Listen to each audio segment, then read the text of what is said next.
রাধে রাধে সবাইকে। তোমরা সবাই কেমন আছো? আশা করছি ভালো আছো, আর আমিও ভালো আছি। আর আজকে সকাল সকাল চলে এসেছি আমাদের স্কুলের সামনে একটা কাকুর দোকানে কচুরি খেতে। তো সেটা আমার জোরাজোরি না থাকলে আমার বোনের প্রচণ্ড ইচ্ছে ছিল সে কচুরি খেতেই যাবে, তার নাকি দোকানে দাঁড়িয়ে কচুরি খেতে খুব ভালো লাগে। তো আমি গেছিলাম, আমি তো দোকানে দাঁড়িয়ে খেতে নারাজ, তো বাড়িতে নিয়েই চলে আসা হয়েছিল। এবার আমরা যাচ্ছি আমাদের পুরনো সেই রাস্তা দিয়ে, যেই রাস্তা দিয়ে রেগুলার আমরা যাতায়াত করতাম, মানে এই স্কুলেই আমি পড়তাম।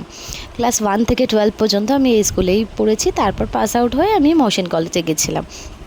এই স্কুলটা সেই ছোট্টবেলায় যেমন দেখেছিলাম এখনও যেন তেমন লাগে। হ্যাঁ, ছোটোবেলায় দেখলে হয়তো ভয় লাগতো, এখন দেখলে অনেক মায়া, অনেক স্মৃতি, অনেক কিছু মনে পড়ে যায়। সেই মনের ভেতরটা জানো তো কেমন যেন হয় যে এই একটা সময় ছিল এখানে রোজ আসা পড়া, বন্ধু বান্ধব সব কিছু। তো এটাই হচ্ছে বাঁশবেড়িয়া গার্লস হাই স্কুল। এই স্কুল থেকেই আমার পড়াশোনা শুরু। বাজার থেকে তো আমরা বাড়ি চলে এসেছি, আর এত এত ঘাম দিচ্ছে, গালে আর ব্লাশারের প্রয়োজন হবে না। গাল ঠালগুলো লাল হয়ে গেছে, চোখে ঘাম ঢুকে যাচ্ছে, চোখে যেন দেখতে পাচ্ছি না। চলো যাই হোক, সাথে থাকো, দেখতে থাকো। আমি চেষ্টা করবো পুরোটা দেখানোর, আজকে কি করলাম কি না করলাম। ঠিক আছে, চলো সাথে থাকো। তারপর বাজার থেকে চলে আসার পরে এই দাদাটা এলো আমাদের বাড়িতে। এই দাদাটা এলো না, অ্যাকচুয়ালি আমার এটা পার্সেল রিটার্ন করার ছিল, তো সেখান থেকে ফোন করেছে। এবার আমি বলেছি যে এখানে নামুন, তো তখন সে ব্যক্তি আমাকে ওই পাশ থেকে বলছে যে কেন ওই কাকার বাড়িতে, কাকা মানে আমার বাবার কথা বলছে, ওই কাকার বাড়ির ওই সামনের কি কোনো বাড়িতে আমি পার্সেলটা রিটার্ন করতে যাব?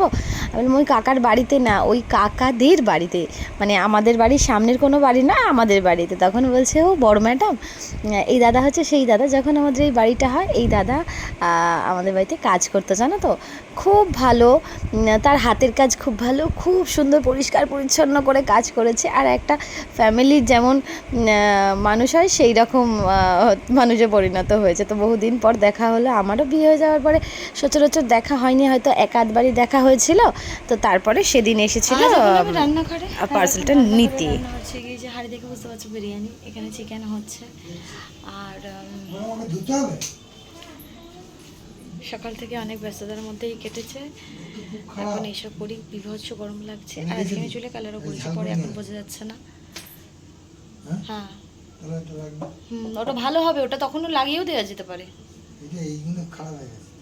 আরে ওইগুলোতে তো নয়, ব্যাপারটা দেখা যাবে না যদি হয়ে যায়।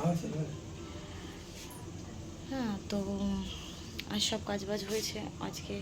আমি চুলে কালারও করেছি, এখন হয়তো বোঝা যাচ্ছে না, পরে বোঝা যাবে। চলো সাথে থাকো, দেখতে থাকো।